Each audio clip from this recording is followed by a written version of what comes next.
Hello, cookie collectors. This is Cranky Kerensky coming at you with a video about Godforge status effects.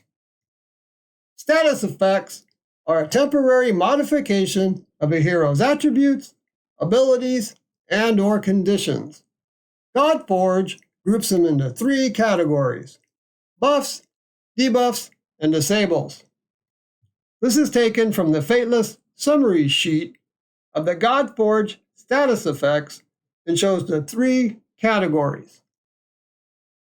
Buffs provide advantages for your heroes, such as increasing damage output, causing them to attack more often, or providing protection. They are displayed in blue. Debuffs weaken, hamper, or cause damage to the enemy. They are displayed in red. Disables primarily prevent the enemy from taking a turn or controls their actions, such as causing them to attack each other. They are displayed in purple. To see an in-game example of status effects, I've provided a screenshot I took during alpha testing when fighting the dragon Fafnir. And we can see that Fafnir has the bleed and drain debuffs, indicated by the blue circle in the upper left corner. As we follow the green arrow down to the green circle, we see status effects being placed during battle, in which my team is receiving the protect, intercept, and defense up buffs, as well as the acid and vulnerable debuffs. Lastly, as we follow the red arrow to the red circle, we see that my hero Dracula has multiple buffs and debuffs. On a side note, Godforge has been evolving during development and will not appear the same as shown here. It's important to understand that accuracy is needed for placing debuffs and disables, but it's not needed for buffs, because buffs are for your team, not the enemy. This means the accuracy of your hero has to be higher than the resistance of the enemy target, or you cannot place debuffs and/or disables on them. After passing this check, any percentages for placement applies. To show an example of this, here is a screenshot for Citizen's stats and skills. We can see his accuracy is 35 and his resistance is 30. I circled those in red. If we fought an identical Citizen and used his basic ability, where I circled part of it in blue, we would pass the accuracy resistance check because 35 is higher than 30.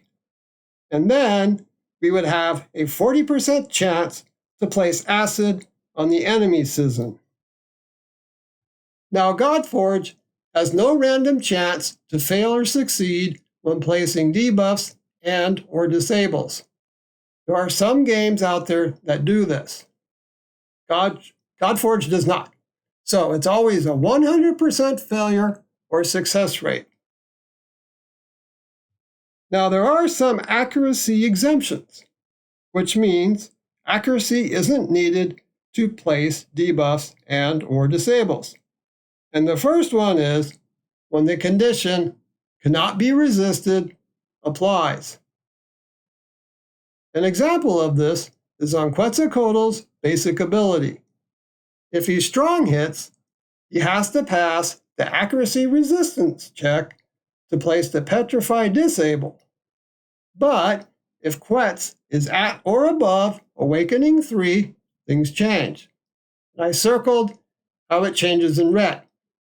The check is now bypassed because it states that the Petrify cannot be resisted. I underlined that part in blue.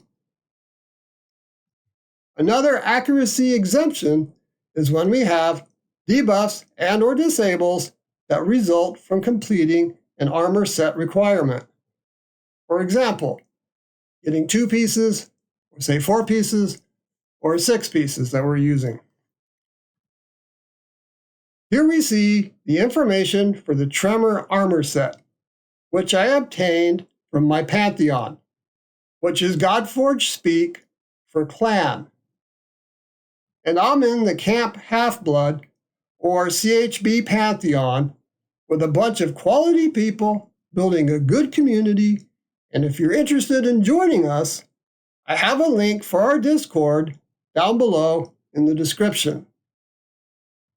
Back to the armor set. We can see we obtain a 20% chance to place stun on the enemy if we have 4 pieces of the Tremor armor set equipped on our hero. It doesn't need any accuracy to place the debuff. It is worth mentioning that the counterpart of accuracy, which is resistance, will be important for your heroes if you don't want debuffs and or disables placed on them. Now I want to present some specific additional details that are helpful. We are limited to placing 10 debuffs and or disables on an enemy. Pertaining to this is a specific situation in which the bleed debuff can stack up to 10 times, but the whole stack only counts as 1 debuff, leaving room for 9 other debuffs and or disables. Also, bleed won't decay or be cleansed like a normal debuff, but it can be consumed by skills.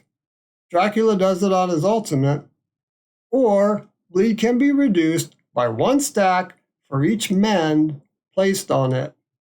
And we can see the icons for bleed and mend. Now, on to shields and barriers. They aren't treated as buffs in-game. They only appear as such. They are like additional hit points added to your hero. Barriers stack, meaning you can increase them by adding more. But shields don't. So, be careful when applying shields, since a weaker one will replace a stronger one. To conclude, some helpful resources for obtaining status effect details are the Raven Pyros website, the Scrolls of Anubis website, and the Adventures of Adam Discord. I've provided links below in the description. This is Cranky Kerensky, signing out.